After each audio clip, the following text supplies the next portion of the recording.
स्वामी धर्मानंद जी महाराज। स्वामी धर्मानंद जी महाराज का जन्म 25 सितंबर 1937 को हरियाणा राज्य के हिसार जनपद के ग्राम खाबड़ा कला में हुआ था। 25 वर्ष की आयु में उनका विवाह हो गया था। 35 वर्ष की आयु में 22 सितंबर 1972 को उन्होंने गृह त्याग दिया था। मेरे गृह जिले मुजफ्फरनगर, बागपत आदि स्थानों पर विचरण के बाद स्वामी जी महाराज 1975 में आबू पर्वत आए। 17 जून 1984 को स्वामी ओमानंद जी महाराज से संन्यास की दीक्षा ली। आबू पर्वत पर वर्षों कठिन साधना की। तदुपरांत आर्य समाज आबू पर्वत की स्थापना की। 3 वर्ष के कठोर परिश्रम उपरांत 27 मई 1990 से गुरुकुल आबू पर्वत विधिवत प्रारंभ हो गया। 28 फरवरी 2021 को स्वामी जी महाराज का देहावसान हो गया। मुझे स्मरण नहीं आ रहा कि कब स्वामी जी महाराज से प्रथम भेंट हुई थी, पर जब जब उनके दर्शन की स्मृति है वह चित्त पर अपना स्पष्ट व गंभीर प्रभाव रखती है। इतनी साफ सुथरी छवि व उज्ज्वल चरित्र के व्यक्ति विरले ही देखने में आते हैं। सत्यता तो जैसे उनके रक्त में मिली थी, धैर्य इतना कि विपरीत से विपरीत स्थिति में भी घबराते या डगमगाते नहीं देखा। लोकैषणा तो दूर तक नहीं थी, धनैषणा उन्हें छू नहीं सकी थी। पुत्रैषणा होती तो भरा पूरा घर कैसे छूटता। चरित्रवान व्यक्ति, धार्मिक व्यक्ति चाहे जिस स्थिति का हो उसका पूरा मान करते थे स्वामी जी महाराज।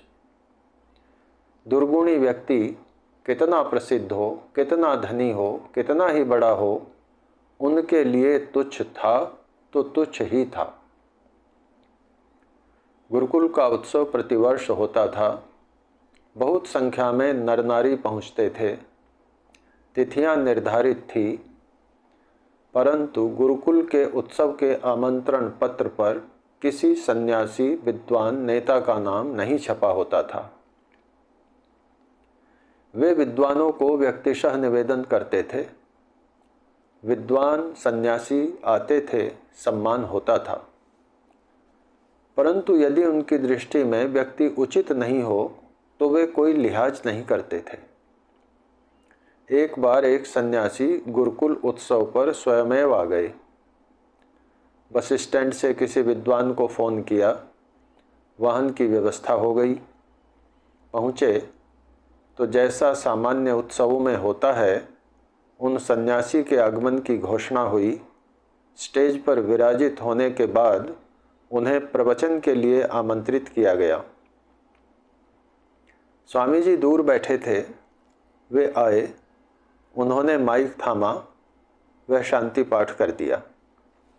एक विद्वान इस घटना से इतने नाराज हो गए कि वे उसके बाद स्वामी जी के गुरुकुल उत्सव में नहीं गए, पर स्वामी जी पर इसका कोई प्रभाव नहीं पड़ा। उनका सोच था कि सम्मान के अयोग्य व्यक्ति चाहे कितना ही बड़ा हो, उसे सम्मान नहीं दिया जाना चाहिए। एक बार उत्सव हो रहा था, यज्ञ हो चुका था। स्वामी जी महाराज पंडाल में बैठे थे, मैं भी साथ बैठा था। बोले, देखो ये सन्यासी क्या कर रहा है। मुझे भी साथ ले लिया। यज्ञशाला में आए। वह उन सन्यासी को सबके सामने स्पष्ट शब्दों में कहा, आप सन्यासी हो, आपने बालिका को गोद में क्यों बैठाया। कहा सुनी जैसी स्थिति हो गई, परंतु स्वामी जी ने अपने पक्ष को दृढ़ता परंतु विनम्रता से प्रभावी रूप से रखा। जाहिर है वे सन्यासी प्रसन्न तो हुए नहीं होंगे। उत्सव हो रहा था। किसी व्यक्ति ने स्वामी जी महाराज को ऊंची आवाज़ व अभद्र भाषा में अपमानित करना शुरू कर दिया। कुछ लोगों ने समझाया भी, पर वह व्यक्ति नहीं माना। काफ़ी देर हंगामा होता रहा। परंतु स्वामी जी महाराज ने न तो अपनी आवाज़ ऊंची की और न ही उनके चेहरे पर कोई मायूसी आई। उन्हीं के आश्रम में उन्हीं के भक्तों के सामने ये सब हुआ, पर स्वामी जी महाराज सहज रहे। वे उसके बाद शाम तक व अगले दिन उत्सव समाप्ति तक ऐसे रहे जैसे कुछ हुआ ही न हो। एक बार कहा गया कि स्वामी जी महाराज गुरुकुल का कार्य छोड़ दें, वे कुटिया में अपनी साधना करें। बातें छोटी छोटी कि अमुक कोटा स्टोन देने को तैयार है, स्वामी जी लगाने नहीं देते, बिना छोंक का खाना बनता है, आदि आदि। स्वामी जी ने वह छत दिखाई जिस पर स्टोन लगाने की बात थी। संयत भाव से बोले, पत्थर की पट्टियां हैं, इतना बोझ नहीं ले पाएंगी, इसलिए स्टोन नहीं लगाने का मेरा मत है। हर बिंदु पर संयमित भाषा से उत्तर दिया। उनके चेहरे के भाव कुछ भी नहीं बदले। अगले वर्ष फिर प्रकारांतर से वही बात उठी जिसका मैंने तो विरोध किया, परंतु स्वामी जी ने एक शब्द नहीं बोला और ना ही उद्विग्न हुए। संस्थाएं व्यक्तियों से चलती हैं। स्वामी जी ने बहुत परिश्रम करके संस्था खड़ी की थी, बड़ी धनराशि संस्था के लिए संचित की थी। उन पर चारित्रिक व आर्थिक किसी भी रूप से कोई लांछन नहीं था। वैसे स्वामी जी शायद पूर्व से ही जानते थे और उन्होंने संस्था के विधान में ऐसी व्यवस्था कर दी थी कि इस तरह की दुर्घटना संस्था प्रधान के प्रति ना हो सके। हार जीत हानि लाभ की उन्हें चिंता नहीं थी, जैसे द्वंद्व सहनम तप का ही पालन कर रहे हों। आर्य प्रतिनिधि सभा राजस्थान का चुनाव हो रहा था। ऐन वक्त पर कोई तैयार नहीं हुआ।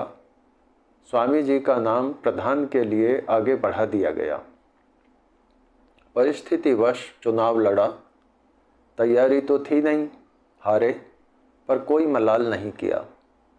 मानो सत्य का सिपाही सत्य के लिए ही लड़ रहा था। हमने स्वामी जी को कभी उत्सव में दान मांगते या दान की अपील करते नहीं देखा। कभी उत्सव में स्टेज पर बैठे नहीं देखा, कभी स्टेज पर बोलते नहीं सुना। लोकैषणा से कोसों दूर थे, बस उनके प्रताप से, उनकी साधुता से, उनके तप से खूब दान आता था। 15 बीघा जमीन, उस पर गुरुकुल का विशाल भवन, अतिथिशाला, यज्ञशाला, भोजनशाला, गौशाला, चारे के लिए अलग जमीन और लाखों रुपए की फिक्स डिपॉजिट। उत्सव पर एक बार एक साधु पता नहीं कहाँ से किसके साथ आ गया। पुरानी यज्ञशाला वाले हॉल में शिष्य शिष्याओं से घिरा बैठा सेवा करा रहा था। स्वामी जी ने तुरंत उसे बाहर का रास्ता दिखाया। वे यह नहीं सोचते थे कि उनके कार्य से कौन प्रसन्न होगा व कौन नाराज। यदि उनकी दृष्टि में कुछ गलत था तो उसका विरोध कर देते थे। एक बार एक संस्था में एक ट्रस्टी को ले रहे थे। स्वामी जी उनको संस्था में लिए जाने से सहमत नहीं थे। उन्होंने अधिकारियों को अपना विरोध दर्ज करा दिया। उनकी नहीं सुनी गई। स्वामी जी उस संस्था के ट्रस्टी होते थे, पर अगले 3 वर्ष मीटिंग में नहीं आए, यह जानते हुए भी कि उन्हें ट्रस्टी पद से हटा दिया जाएगा। उन्हें ट्रस्टी पद से हटा भी दिया गया, पर स्वामी जी ने कोई चिंता नहीं की। वह अपनी बात पर अटल रहे। स्वामी जी महाराज तपस्वी थे। वे लगभग 10 वर्ष जिस गुफा कुटिया में रहे, वह बस्ती से दूर पहाड़ी पर जंगल में थी। नीचे आने पर एक कुआं था। स्नान के लिए आते, पानी पीने आदि का पानी भरकर ले जाते। एक समय खाना बना लेते। खाना भी कई वर्षों तक एक रस रहा। आबू पर्वत के एक दानी दुकानदार थे जो उन्हें आटा व दाल दे देते थे। स्वामी जी 15 दिनों में एक बार जाकर आटा दाल ले आते थे। लकड़ियां जंगल दे देता था। कुटिया की छत बहुत नीची थी। कुटिया भी छोटी थी। उसकी दीवार पर यम नियम लिख रखे थे। एक टॉर्च बाद में ले ली थी, क्योंकि भालू आदि जानवर जंगल में खूब थे। वह सवेरे बहुत जल्दी नित्य कर्म के लिए जंगल में जाना पड़ता था। बाद में छोटा सा शौचालय बना लिया था। कहीं जाना नहीं, किसी से मिलना नहीं, साधना व केवल साधना, वह भी जंगली जानवरों के बीच, कोई सांसारिक साधन पास नहीं। स्वामी जी महाराज 2 बार अपनी गुफा दिखाने ले गए। एक बार श्रीमती कुसुमबाला जी भी साथ थीं। धीरे धीरे ऊपर गए। कोई पगडंडी नहीं, रास्ता पथरीला। ऊपर जाकर हमें पीछे कर दिया।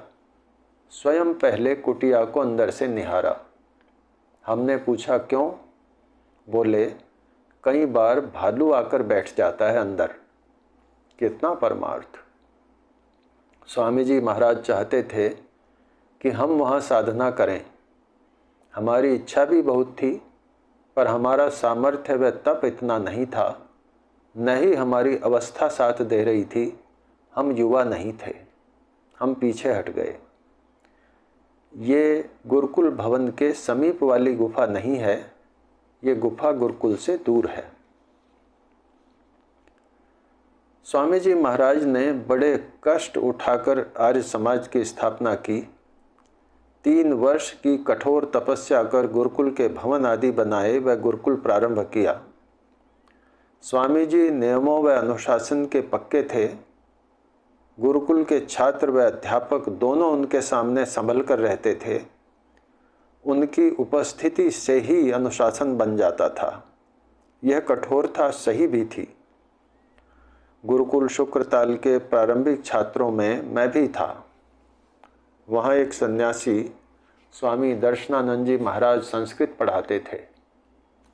बड़ी उम्र के थे, गलत बात सहन नहीं करते थे, तुरंत टोक देते थे। चाहे गुरुकुल का कोई छात्र हो या संस्थापक, उन्हें कोई अंतर नहीं पड़ता था। वे कहा करते थे, गुरुकुल के चरित्र को बचाना है तो प्रत्येक गुरुकुल में एक सन्यासी होना चाहिए। स्वामी धर्मानंद जी महाराज का नियम था कि कोई महिला गुरुकुल में रात्रि विश्राम नहीं करेगी, अतिथिशाला में भी नहीं, चाहे वह किसी छात्र की माता ही क्यों न हो। केवल गुरुकुल उत्सव के 3 दिन अपवाद थे।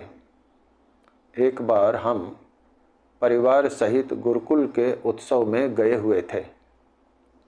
स्वामी जी हमें अपने कमरे में ले गए। मेरी धर्मपत्नी व दोनों बेटे। जब अगले दिन हमें विदा कर रहे थे तो धीरे से बोले, बहन जी पहली महिला हैं जो मेरे कमरे में गई हैं। मेरे पिताजी का देहांत हो गया जब मैं कोटा में संभागीय आयुक्त था।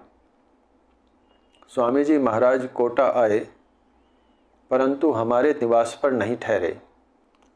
हमने पूछा, महाराज थैला कहाँ है? बोले, धर्मशाला में रुक गया था।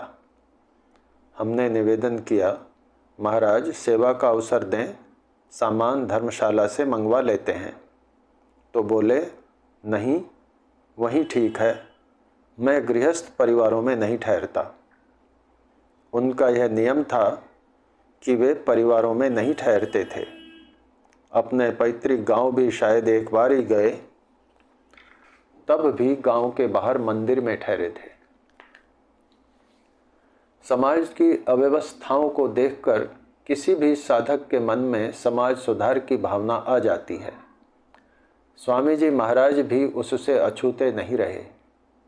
उन्होंने समाज सुधार के लिए चिरस्थायी कार्य किए, परंतु साधना उनका पहला लक्ष्य रहा। शाम 5 बजे से प्रातः 8 बजे तक वे अपने कक्ष में ही रहते थे। उसमें एक ध्यान कक्ष था, छोटा सा। जंगल की ओर खिड़की खुलती थी, सामने प्राकृतिक मनोरम दृश्य। स्वामी जी महाराज ने अभ्यास और वैराग्य दोनों की उच्च कोटि की साधना की थी। फिर भी उनके मन में एक भाव था कि वे पूर्णकालिक साधना नहीं कर पाए। एक दिन मैं ऊपर छत पर संध्या कर रहा था। शायद देर हो गई। मुझे देखने ऊपर आए, बैठे रहे। मेरी आंख खुली तो बोले, साधना के लिए घर छोड़ा था, पर देखो हम अन्य कार्यों में लग गए। उनके आबू पर्वत पर निवास करने का उनके परिवारजनों को पता नहीं चला। जब पता चला तो उनके भाई आए। कुछ दान देने लगे तो स्वामी जी ने मना कर दिया। घर जाने का तो प्रश्न ही नहीं था। उनके भाई जब चलने लगे तो उनके तख्त पर कपड़े के नीचे 94,000 रुपये रख आए। स्वामी जी ने वे पैसे नहीं रखे, लौटा दिए। उनके सिद्धांत अटल थे, बनावटी दिखावटी नहीं थे। उन्होंने तपस्या पूर्वक उन सिद्धांतों को परिपक्व किया हुआ था, आत्मसात किया हुआ था। मेरे पुत्र आशीष के वागदान का छोटा सा कार्यक्रम ऋषि उद्यान अजमेर में रखा गया था। स्वामी जी महाराज ऐसे कार्यक्रमों में नहीं जाते थे। वैसे भी स्वामी जी को ऋषि उद्यान आए कई वर्ष गुजर गए थे। हमारे निवेदन पर स्वामी जी महाराज आए व यज्ञ आदि कार्यक्रम में उपस्थित रह अपना आशीर्वाद दिया। वे भिनाय कोठी में ठहरे थे। हमने आग्रह किया तो ऋषि उद्यान आकर ठहर गए। स्वामी जी महाराज उत्सव के लिए अपने हाथ से लिखा पत्र भेजते, फिर एक माह पूर्व फ़ोन करते, यहाँ तक कि एक दिन पहले फ़ोन करते। गुरुकुल उत्सव पर हम जाते थे तो स्वामी जी महाराज भोजन मंगवाकर खिलाते, सामने बैठे रहते। उनका थाली में दूध पिलाना तो कभी भूला नहीं जा सकता। हम पर उनकी इतनी कृपा क्यों थी, हमें भी नहीं पता। वार्षिक उत्सव पर यज्ञ के बाद उन आर्यजनों को ऋग्वेद आदि भाष्य भूमि का ग्रंथ भेंट किया जा रहा था, जिनके घर पर दैनिक यज्ञ होता था। विद्वान जो ग्रंथ भेंट कर रहे थे, उन्हें पता चला कि हमारे घर पर दोनों समय यज्ञ होता है, तो मुझे भी ग्रंथ देने लगे। मैंने कहा, स्वामी जी महाराज अपने हस्ताक्षर कर दें। महाराज इन पचड़ों में नहीं पढ़ते थे, परंतु उन्होंने मुझे अपने हस्ताक्षरों से युक्त पुस्तक दी, जो हमारे लिए अमूल्य है। स्वामी जी महाराज अपनी स्वयं की पुस्तकें भी दे देते थे। एक बार ब्रह्मचारी श्री कृष्णदत्त जी महाराज बरनावा वालों की पुस्तक दी, बोले इसे पढ़ना। ब्रह्मचारी जी पर स्वामी जी बहुत श्रद्धा रखते थे। स्वामी जी महाराज ने मुझे बताया कि आपको ट्रस्टी लेना चाहते हैं। मैंने मना किया कि मैं बिना ट्रस्टी रहे अधिक उपयोगी रहूँगा। मेरी बात नहीं मानी, मुझे ट्रस्टी बना दिया गया। शासन से स्वीकृति में लगभग 2 साल लग गए। कई बार पूरक सूचनाएं शासन ने चाही। स्वामी जी महाराज धैर्यपूर्वक सूचनाएं भेजते रहे। मैंने स्वामी जी महाराज से कहा कि वे किसी अन्य को ट्रस्टी ले लें। स्वामी जी बोले, हम प्रतीक्षा करेंगे, ट्रस्टी नहीं बदलेंगे, स्वीकृति मिल जाएगी। अंततः स्वीकृति मिल गई। देहावसान से 2-3 दिन पूर्व वीडियो कॉल से उनके दर्शन हुए। बैठे हुए थे, शरीर कमज़ोर था। बोले, आबू आ जाओ। 2 बार बोले। लगता है महाराज से हमारा किसी जन्म का कोई रिश्ता था। इतना स्नेह, इतना प्रेम, इतना सम्मान, इतना अपनापन, इतनी अधिकारिता तो कोई अपना ही दे सकता है। स्वामी जी महाराज के निधन से आर्य जगत की बहुत बड़ी क्षति हुई है। हमें तो अपूर्णीय क्षति हुई है। परमपिता परमात्मा स्वामी जी महाराज के सद्गुणों को जीवन में धारण करने की शक्ति प्रदान करें, यह प्रार्थना है। तपेंद्र।